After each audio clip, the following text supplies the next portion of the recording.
In this video, I'm going to review page 73 in Unit 8. This is Shall We Gather at the River?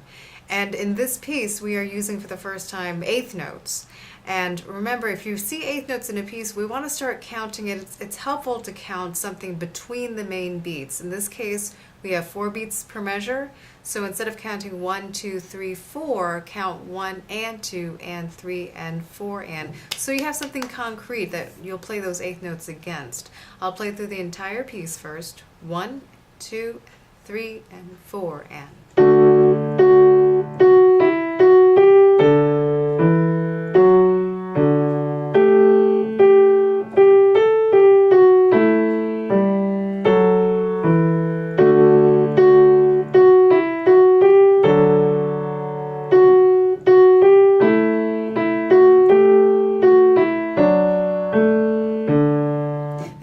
Slow it down a little bit and count every beat so you hear exactly how they line up, and I would encourage you as much as possible, count out loud as you're playing.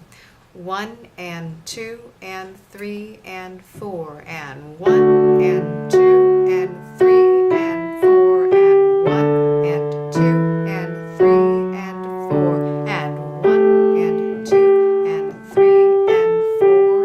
1 and 2 and 3 and 4 and 1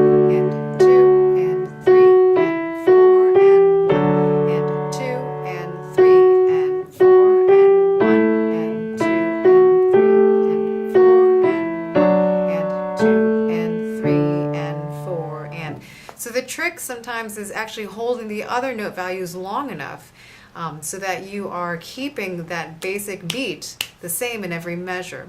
For example, in measure 2, I'm deliberately going to stop counting and play that incorrectly at the beginning of the piece. If I do this,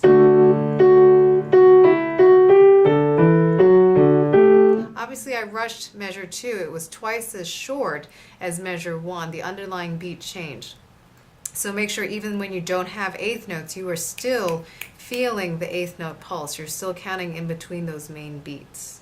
When you practice this song, practice hands separately. Make sure you get a good grip on the actual notes in the right hand first. And the song uses a 5-finger pattern in D major pentascale. Ditto for your left hand.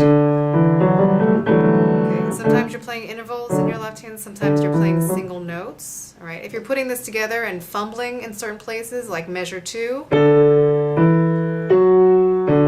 maybe just play measure 2 over and over to make sure that you are comfortable with the coordination in that measure. Or if you pause before measure 3.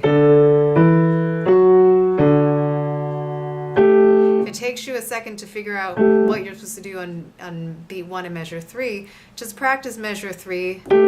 It's a little dissonant, but those two notes are correct. And then back up 2 notes. So you work on transitioning seamlessly from measure 2 to measure 3. There's no stopping. And then start at the beginning of measure 2. Again, to eliminate any pauses. I'll play through the entire piece one more time. Shall we gather at the river? 1 and 2 and 3 and 4 and.